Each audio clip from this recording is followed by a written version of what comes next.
Hello friends, Vardhan academy में आप सभी का स्वागत है। दोस्तों, जैसा कि आप सभी को पता है कि जो सीटेट का दिसंबर 2021 में जो एग्ज़ाम स्टार्ट हुए थे, ठीक है, जनवरी 2022 तक, ठीक है, ये आपकी इस बार ऑनलाइन एग्ज़ाम हुए थे और इसमें कई शिफ्ट में अलग अलग यहाँ पे पेपर हुए थे। ठीक, तो आज की वीडियो में हम लोग मैथमेटिक्स का पेपर सॉल्व करेंगे, वो भी किस डेट आपको बता दूँ, 1 जनवरी का। ठीक है, 1 जनवरी 2022 का। ठीक है, ये पेपर हम लोग सॉल्व करेंगे और इसमें जितने भी मैथमेटिक्स के क्वेश्चन हैं उनको हम लोग यहाँ पे सॉल्व करेंगे और बहुत ही इजी तरीके से, बहुत ही आसानी से आपको समझ में आ जाएंगे। और वीडियो के लास्ट में अगर आपको कोई भी डाउट हो तो आप लोग कमेंट बॉक्स में पूछ सकते हैं। तो चलिए आज की वीडियो स्टार्ट करते हैं। ठीक, तो सबसे पहले देखिए, यहाँ पर हिंदी में भी और इंग्लिश में दोनों तरीके से यहाँ पे क्वेश्चन लिखा है। क्वेश्चन नंबर 31 लिखा है, ये इंग्लिश में है, ये हिंदी में है। ठीक है, पहले हिंदी में बात कर लेते हैं, फिर आपको इंग्लिश में भी आपको यहाँ पे दिखा दिया जाएगा। ठीक है, तो दोनों जो हिंदी मीडियम में है, इंग्लिश मीडियम है, दोनों को दिक्कत नहीं होगी, सभी अभ्यर्थियों को। तो देखिए, पहला क्वेश्चन है, एक स्कूल में 96, ठीक है, 96 शिक्षिकाओं में से 3/8 शिक्षिकाएं उच्च स्कूलों में पढ़ाती हैं। यदि उच्च स्कूली शिक्षिकाओं का 2/9वां भाग गणित शिक्षिकाएं हैं, तो उच्च स्कूली शिक्षिकाएं जो गणित नहीं पढ़ाती हैं उनकी संख्या है। ठीक है, एक बार मैं इंग्लिश में भी इसको पढ़ देता हूँ, जिससे जो इंग्लिश मीडियम है उनको दिक्कत ना हो। In a school there are 96 teachers, out of which 38 teaches high school classes. If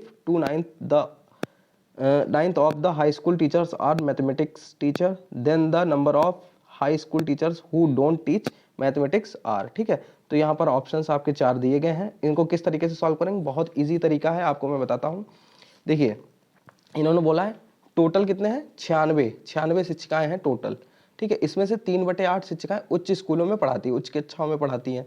तो कितनी, 3/8 हैं जो वो पढ़ाती है उच्च कक्षाओं में। अब इनको जब सॉल्व करेंगे, 8 से इसको डिवाइड करेंगे तो यहाँ पे आ जाएगा 12। ठीक है, 12 तिया 36 हो जाता है। ठीक है, 12 3 जा 36 हो गया। ठीक है, तो 36 शिक्षिकाएं जो हैं, 36 शिक्षिकाएं जो टीचर्स हैं, वो उच्च स्कूलों में पढ़ाती है, मतलब हाई स्कूल में पढ़ाती है। ठीक है, उच्च स्कूलों में पढ़ाती हैं। अब इसमें कहा गया यदि उच्च स्कूली शिक्षिकाओं का 2/9वां भाग गणित शिक्षिकाएं हैं, मतलब उच्च स्कूली शिक्षिकाएं कितनी है, 36 हैं टोटल। ठीक है, स्कूली शिक्षिकाओं का 2/9वां भाग गणित शिक्षिकाएं, तो गणित शिक्षिकाएं कितनी है। अब फिर पूछा गया तो उच्च स्कूली शिक्षिकाएं जो गणित नहीं पढ़ाती हैं उनकी संख्या पूछी गई। ठीक है, तो पहले ये निकाल लीजिए कि कितने लोग गणित पढ़ाते हैं। तो 36 में का 2/9वां भाग आपको निकाल लेना है। 9 से काटेंगे, 9 चौक 36, 4 दूना 8। तो 36 में से टोटल उच्च स्कूली शिक्षाओं में शिक्षिकाएं जो हैं वो हैं 36। ठीक है, उसमें से 8 पढ़ाती हैं मैथमेटिक्स, और इसमें पूछा गया उच्च स्कूली शिक्षिकाएं जो गणित नहीं पढ़ाती। तो 36 में से 8 जब घटा देंगे तो आपका आंसर आ जाएगा 28। ठीक है, तो पहला क्वेश्चन आसानी से, उम्मीद है आप सभी को समझ में आ गया होगा। नेक्स्ट क्वेश्चन है क्वेश्चन नंबर 32। आप लोग यहाँ पे देख सकते हैं, क्वेश्चन इस तरीके से है, इसको सॉल्व करना है। ठीक है, सिंप्लीफिकेशन से संबंधित है यहाँ पे क्वेश्चन, ये देखिए। ठीक, 32, क्वेश्चन नंबर 32 है। ठीक है, इसमें तो कोई इंग्लिश और हिंदी की कोई बात ही नहीं है, तो इसको सॉल्व करना है, इसको। ठीक है, इसको तो इसको किस तरीके से सॉल्व करेंगे, देखिए यहाँ पर आप लोग लिख सकते हैं 1/2 माइनस, अब अंदर सॉल्व कर लेते हैं, दोनों का एलसीएम ले लीजिए, 5 तिया 15, 5 3 जा 15। ठीक है, 5 की गुणा 2 से, तो 5 दूना 10, माइनस 4 तिया 12। ठीक है, बहुत इजी तरीके से मैं बता रहा हूँ जिससे लोगों को किसी को दिक्कत ना हो। अब देखिए 12 हो गया। अब यहाँ पर रुक जाइए 1 मिनट, इसको हटा देते हैं। ठीक है, लाइन को हटा देते हैं। अब देखिए यहाँ पर, ठीक, तो यहाँ पर किस तरीके से सॉल्व करेंगे, ये 10 माइनस 12/15, तो 1/2 ये बाहर रहेगा, ऐसे रख लीजिए। जब इन दोनों को जब सॉल्व करेंगे, 10 में से 12 जाएगा तो माइनस का 2/15 बचेगा अंदर। ठीक है, अब इसको अगर सॉल्व करेंगे तो 1/2 बाहर रहेगा, ये माइनस और ये माइनस दोनों की मल्टीप्लाई हो जाएगी, प्लस हो जाएगा 2/15। ठीक है, अब दोनों का एलसीएम लीजिए, 15 और 2 का, तो 15 दूना 30, 30 यहाँ पे हो जाएगा एलसीएम। आप सभी को उम्मीद है लेना आता होगा, 30 यहाँ पर एलसीएम हो जाएगा। अब 15 की गुणा इससे, तो 15 एकन 15 प्लस 2 दूना 4, तो ये कितना हो जाएगा 19/30। ठीक है, तो इसका जो राइट आंसर हो जाएगा 19/30 होगा, और इसका ऑप्शन नंबर 4 हो जाएगा 19/30। नेक्स्ट क्वेश्चन है question number 33। What is the difference between the face value of the number 7 in the numbers of numbers, दो नंबर्स दिए गए, इनकी फेस वैल्यू के बीच का डिफरेंस पूछा गया है। ठीक है, यहाँ पे देखिए संख्या 4782 और 32,170 में 7 के अंकित मूल्यों के बीच का अंतर क्या है। ठीक है, देखिए एक होता है प्लेस वैल्यू, एक होता है फेस वैल्यू। ठीक है, दोनों में बहुत अंतर होता है। अगर फेस वैल्यू देखिए यहाँ पर पूछा गया फेस वैल्यू। ठीक है, फेस वैल्यू क्या होती है, सेम रहती है। जैसे देखिए अगर 4782 में फेस वैल्यू पूछी जाए तो इसमें भी 7 है। ठीक है, और इसमें भी इसकी सिर्फ 7 ही होगी। ठीक है, फेस वैल्यू दोनों की कितनी है, 7, और दोनों के बीच का अंतर, अगर अंतर मतलब माइनस कर दें तो आंसर आ जाएगा 0। ठीक, यहाँ पर फेस वैल्यू पूछा गया था तो राइट आंसर आपका हो जाएगा 0। अगर बाई चांस प्लेस वैल्यू पूछा जाता, बाई चांस प्लेस वैल्यू मतलब स्थानीय मान पूछा जाता है, स्थानीय मानों में अंतर, तो इसमें हो जाएगा 700 और इसमें हो जाता -70। ये तब होता है जब प्लेस वैल्यू अंकित मूल्य की जगह पे स्थानीय मान होता। ठीक है, तब आंसर ये हो जाता पहला। बहुत से लोगों ने ये गलत किया है, इसमें राइट आंसर होगा 0, क्योंकि जो अंकित मूल्य या फिर फेस वैल्यू कह लें दोनों की 7 ही रहेगी, दोनों को घटाने पे 0 आंसर आएगा। नेक्स्ट क्वेश्चन है 34। इसमें देखिए पूछा गया which of the following statement is not true for the set of whole number. ठीक है, होल नंबर्स का सेट यहाँ पर देखिए हिंदी में भी देख लेते हैं। निम्नलिखित कथनों में से कौन सा पूर्ण संख्याओं के लिए सत्य नहीं है। ठीक है, पूर्ण संख्याएं कौन सी होती है। ठीक है, तो इसमें देखिए 4 ऑप्शन दिए, a + b = b + a। ठीक है, a - b = b - a, और एक है a × b = b × a। ठीक है, और नीचे a + b + c। तो इनमें से पूछा गया कौन सा पूर्ण संख्याओं के लिए सत्य नहीं है। ठीक है, तो एक चीज है ये सत्य नहीं होगा, बाकी सारे सत्य होंगे। जैसे a को 1 मान लीजिए और b को 2 मान लीजिए। ठीक है, दोनों को अगर इधर जोड़ेंगे और इधर जोड़ेंगे, ठीक है, इधर 2 + 1 करेंगे। ठीक है, ये भी पूर्ण संख्या है, ये भी पूर्ण संख्या है। ठीक है, ये भी पूर्ण संख्या है, ये भी पूर्ण संख्या, अगर इसका मान देखेंगे तो भी पूर्ण संख्या में आएगा। लेकिन अगर 1 और 2, जैसे a - b है तो a 1 था, -b 2 या 2 - 1, तो इधर जो है ये पूर्ण संख्या नहीं हो जाएगी, माइनस में आंसर हो जाएगा। तो इसका जो राइट आंसर होगा वो होगा a - b = b - a। Next है क्वेश्चन नंबर 35। तो यहाँ पर देखिए पहले हिंदी में देख लेते हैं। जब किसी संख्या को 6 से विभाजित करने के लिए कहा गया तो रानी ने उसे 9 से विभाजित किया और उसे भागफल 21 और शेषफल 3 मिला। अपनी गलती का एहसास होने पर उसने संख्या को 6 से विभाजित किया। अब कितना भागफल और शेषफल मिलेगा। तो यहाँ पे इंग्लिश में एक बार देख सकते हैं। When asked to divide a number by 6, Rani had divided it by 9 and she got the quotient as 21 and remainder as 3. Realizing her mistake, later she divided it by 6. What will the quotient and remainder? ठीक है, तो यहाँ पर options 4 दिए गए हैं, आपको इसमें से बताना है। तो देखिए किस तरीके से सॉल्व होगा। आपको एक फॉर्मूला पता होगा, भाज्य बराबर, ठीक है, भाज्य बराबर भागफल गुणा भागफल गुणा सॉरी भाज्य बराबर भागफल भाग गुणे भाजक। ठीक है, भाजक मतलब जिससे भाग करते हैं, प्लस शेषफल। ठीक है, शेषफल।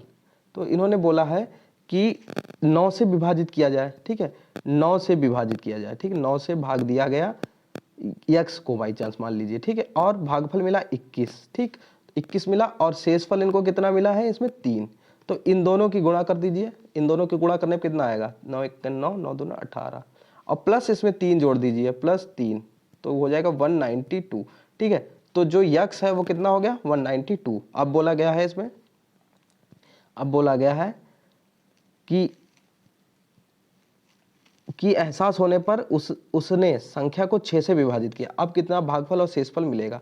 तो 192 को 192 था, इसको 6 से भाग कर दीजिए, 6 × 3 = 18। ठीक, 18 होगा, 1 ऊपर से उतारे 2। ठीक है, 2 आ गए, 6 × 2 = 12। तो देखिए शेषफल तो 0 हो गया। ठीक है, रिमाइंडर बिल्कुल 0 हो गया, और भागफल जो है वो आ गया 32। तो राइट आंसर हो जाएगा ऑप्शन 4। ठीक है, ऑप्शन 4 बिल्कुल राइट आंसर हो जाएगा। Next question. ठीक है, तो अब देखिए नेक्स्ट क्वेश्चन है 36। इस पे पूछा गया which of the following is a pair of like fractions. ठीक है, ऑप्शंस आपके चारों दिए गए हैं। ठीक है, इधर हिंदी में देख लेते हैं। निम्नलिखित में से कौन सा तुल्य भिन्न का जोड़ा है। ठीक है, तो इसमें से आप लोग देखिए, तो तुल्य भिन्न कौन सा है, इसमें राइट आंसर हो जाएगा ऑप्शन नंबर 4, 1/4 एंड 3/4। ठीक है, डिनोमिनेटर मतलब जो हर हैं वो दोनों सेम है। जब हर सेम होते हैं तो वो तुल्य भिन्न या फिर लाइक फ्रैक्शंस कहलाते हैं। तो इसका जो राइट आंसर होगा वो होगा 1/4 और 3/4। ठीक है, next question. Which of the following numbers are not perfect cubes. ठीक है, ये क्वेश्चन तो काफ़ी इजी है और 4 ऑप्शन है, इधर आप लोग हिंदी में भी देख लीजिए। निम्नलिखित में से कौन सी संख्या पूर्ण घन नहीं है? तो 729, अगर 729 को देख लें आप तो ये 9 का घन हो जाएगा, या एक क्यूब कह सकते हैं, तो ये भी है, ठीक है। 1000 है, ये 10 का हो जाएगा, ठीक है। 216 है, ये 6 का हो जाएगा, 6 गुणा 6 गुणा 6, ठीक। ये 10 गुणा 10 गुणा 10, ये 9 गुणा 9 गुणा 9। लेकिन जो 333 है ये नहीं होगा, बस यही पूछा गया कौन पूर्ण घन नहीं है या फिर परफेक्ट क्यूब नहीं है, ठीक। नेक्स्ट क्वेश्चन है, नेक्स्ट है क्वेश्चन नंबर 38। शिखा एक ईंट भट्टा पर ईंट खरीदने गई। ईंटों का मूल्य 2500 रुपये प्रति 1000 ईंट था, उसके पास केवल 4000 रुपये हैं, तो वह कितनी ईंटें खरीद सकती है? ठीक है, एक बार इंग्लिश में भी देख लेते हैं। Shikha went to a brick kiln to buy bricks, the rate of the bricks was 2500 rupees per 1000 bricks. How many bricks can she buy if she has only 4000 rupees? ठीक है, तो इस तरीके से क्वेश्चन ये आया है। तो इसमें देखिए कैसे होगा, देखिए जैसे कोई भी क्वेश्चन होता है आप लोगों ने देखा होगा, एक नियम हिंदी मीडियम वालों को पता होगा, एक नियम लगाया जाता है कि जैसे अगर कोई आपने 10 रुपए के 5 पेन लिए, ठीक है, 10 रुपए के 5 पेन लिए, तो 10 रुपए के 5 पेन लिए, मतलब एक पेन कितने का पड़ा? 2 रुपए का।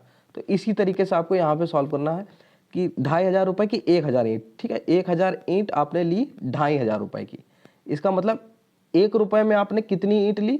1 रुपए में। तो नीचे 2500 से आप भाग दे दीजिए, 2 0 कट जाएंगे, 5 से डिवाइड करिए, 5 दूना 10, 5 25, ठीक है। तो 1 रुपए में आपको जो ईंट मिली वो मिली है 2/5 ईंट, 1 रुपए में मिली।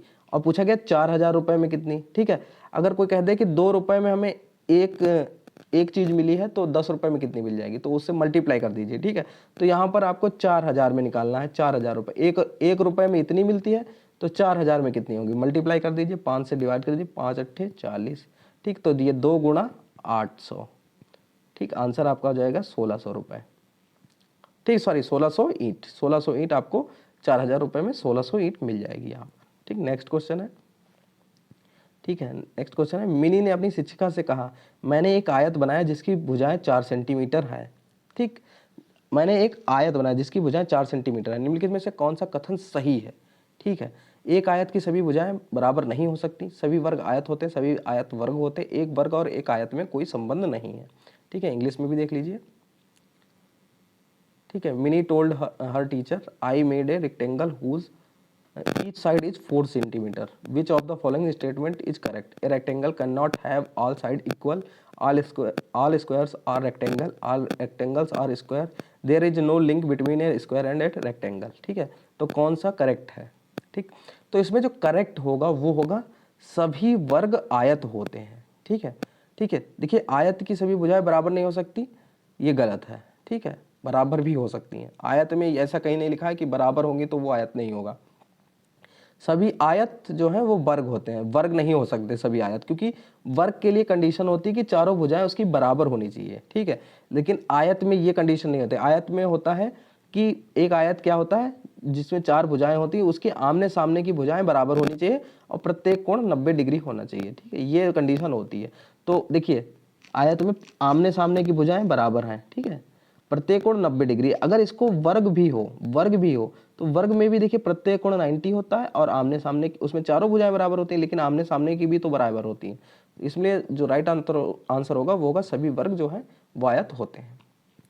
नेक्स्ट है, इसमें पूछा गया त्रिभुज के कोण का अनुपात 4:5:6 है, उनके कोणों का मान कितना होगा? ठीक है, the angles of a triangle are in the ratio 4:5:6, what will the measure of the angles of the triangles? ठीक है, तो किस तरीके निकालना, अब देखिए त्रिभुज के सभी अंतःकोणों का मान कितना होता है, योग कितना होता है 180 डिग्री। इसको मान लीजिए पहला है 4x, दूसरा है पहला कोण है 4x, दूसरा है 5x, तीसरा है 6x, और तीनों को मिला के कितना 180 डिग्री हो गया, ठीक, ये मान लिया। तो ये कितना हो गया 6 4 10 और 5 15x, 15x बराबर 180, ठीक। x बराबर कितना आ जाएगा, x जब 15 से इसको भाग देंगे तो आ जाएगा 12, ठीक, x बराबर 12। तो पहला हमने माना था 4x, दूसरा 5x और तीसरा 6x, x बराबर आ गया 12, तो ये हो गया 4 गुणा 12, ये हो गया 5 गुणा 12 और ये हो गया 6 गुणा 12, ठीक है, 12 चौक 48, ठीक, 12 पंचे 60 और 12 छंग 72, तो 48, 60 और 72, तो ये आपका आंसर हो जाएगा option 3। Next question, question number 41, ठीक है, इसमें देखिए रानी दोपहर के 2 बजे स्टेशन पहुंचती है, उसे अलीगढ़ के लिए रेलगाड़ी लेनी है। 4 रेलगाड़ियां रेलगाड़ी ए, बी, सी और डी छूटने के समय क्रमशः दिए गए हैं 17:05, 4:32, 18:30 और 19:15। उसे कौन सी रेलगाड़ी लेनी चाहिए ताकि उसे कम से कम समय के लिए इंतजार करना पड़े, ठीक है, सॉरी इंग्लिश में भी एक बार देख लेते हैं। Ragini reaches the station at 2 in the afternoon. She has to take a train to Aligarh. There are 4 trains, train A, B, C, D, scheduled for departure at 17:05, 4:32, 18:30 and 19:50 respectively. Which train must she take so that she spend minimum amount of time waiting for the train? ठीक है, तो यहाँ पर ये पूछा गया, ठीक है, तो अब देखिए इन्होंने साफ साफ लिख दिया कि दोपहर के 2 बजे, ठीक है। अब दोपहर का इन्होंने 2 लिख दिया है, अगर ठीक है दोपहर अगर पूरे 24 घंटे के हिसाब से लिखें तो यहाँ पर कितने 14 बजे होंगे, ठीक है, 14 बजे होंगे। इन सबको जैसे ये 2 बजे है, 2 बजे लिखा है, इसी तरीके से इसको 17:05 को क्या लिख सकते हैं 5:05, ठीक है, पहले ए हो गया 5:05, बी तो सीधे सीधे इन्होंने 4:32 लिखा है, ठीक, 4:32 लिखा, 4:32 लिखा है, सॉरी, ठीक है। फिर तीसरा होगा 18:30 का मतलब 6:30, ये सी हो गई, और डी जो है वो 19:15 मतलब 7:15 पे है, ठीक है। तो सबसे कम समय 2 बजे से कब सबसे कम समय कौन सा वेट करना पड़ेगा 4:32 मतलब बी, ऑप्शन बी आपका राइट आंसर होगा।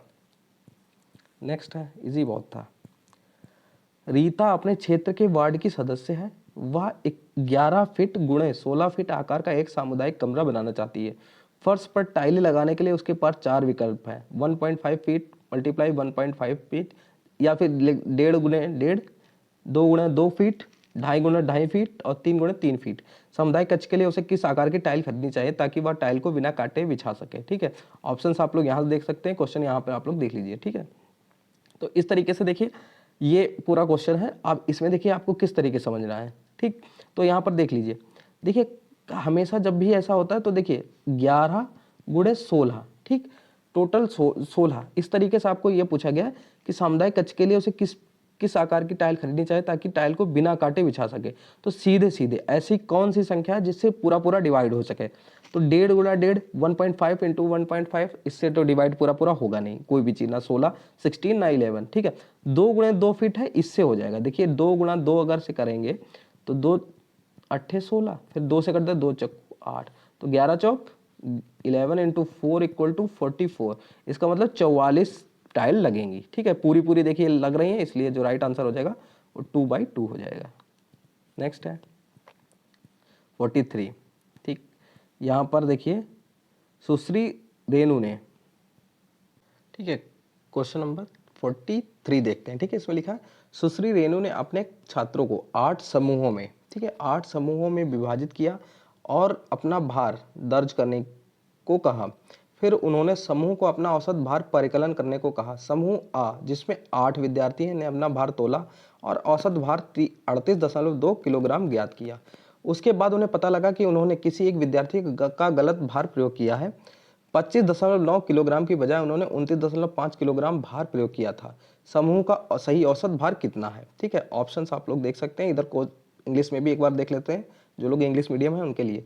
Miss Renu divided her student into groups of 8 each and asked them to record their weights.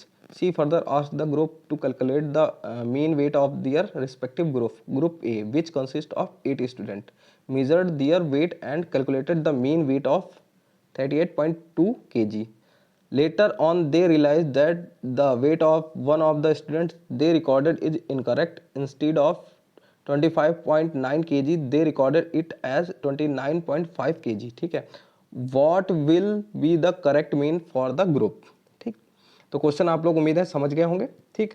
आप देखिए इसको सॉल्व किस तरीके से करेंगे, बहुत इजी तरीका है, कोई दिक्कत नहीं है, ठीक है।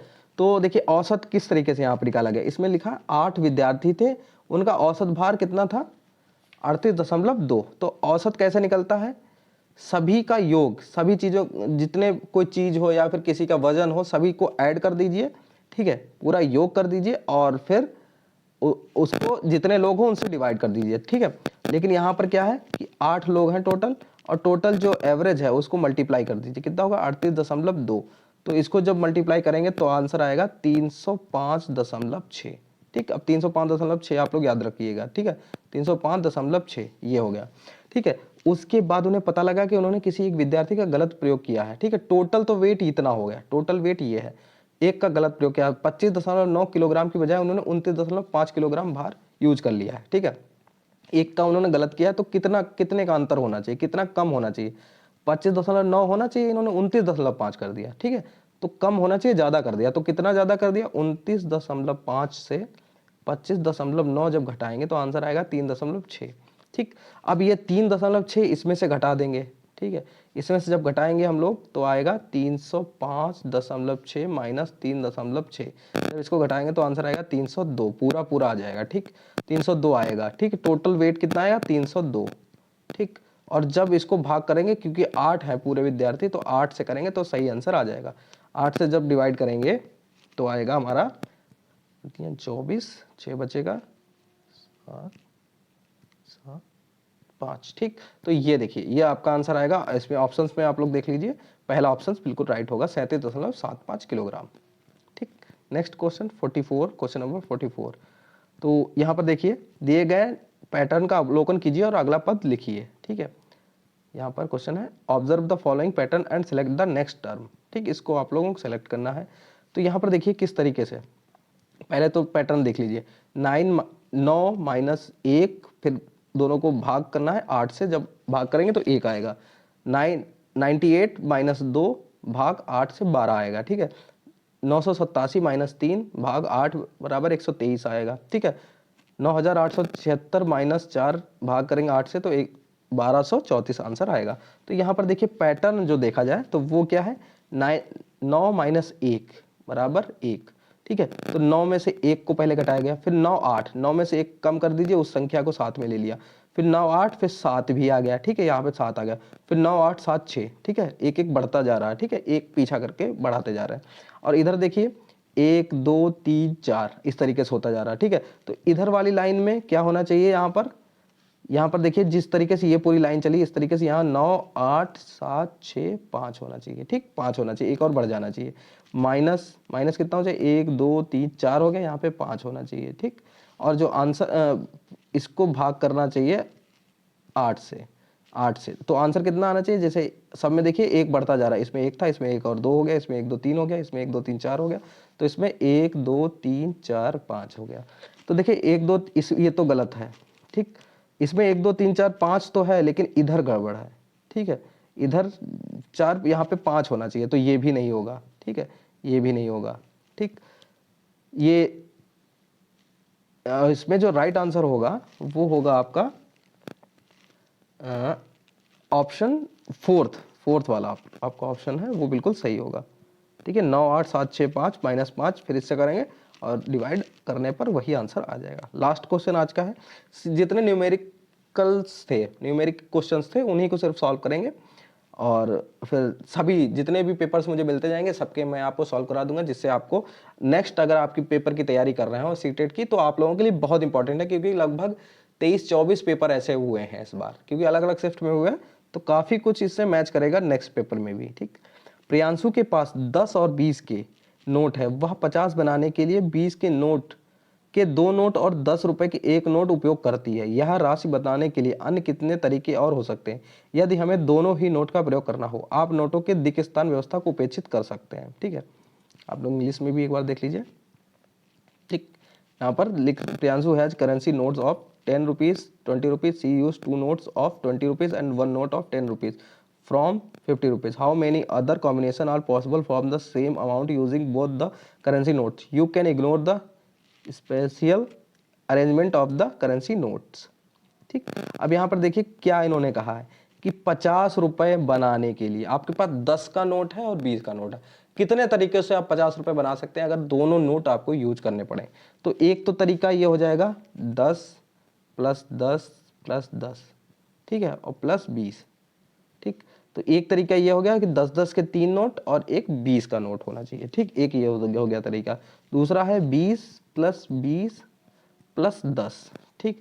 बस यही दो तरीके हो सकते हैं ऐसे जिससे मिला के, जिसमें दोनों का प्रयोग करके और 50 बनाया जा सके, ठीक है। तो दो ऑप्शन हो जाएगा, राइट आंसर हो जाएगा 2, ठीक। तो इस तरीके से जो 15 क्वेश्चन आपके थे, ठीक, न्यूमेरिक क्वेश्चंस थे, वो सभी आपके कंप्लीट करवा दिए गए हैं। आप लोग कमेंट में बताइएगा कि आपको कैसी लगी आज की वीडियो। अगर कोई भी डाउट हो तो आप लोग कमेंट बॉक्स में पूछ सकते हैं, या किसी अन्य शिफ्ट का आप लोग चाहते हो तो आप लोग कमेंट बॉक्स में पूछ सकते हैं, ठीक है। तो दोस्तों आज की वीडियो में सिर्फ इतना ही, मिलते हैं नेक्स्ट वीडियो में, तब तक के लिए नमस्कार।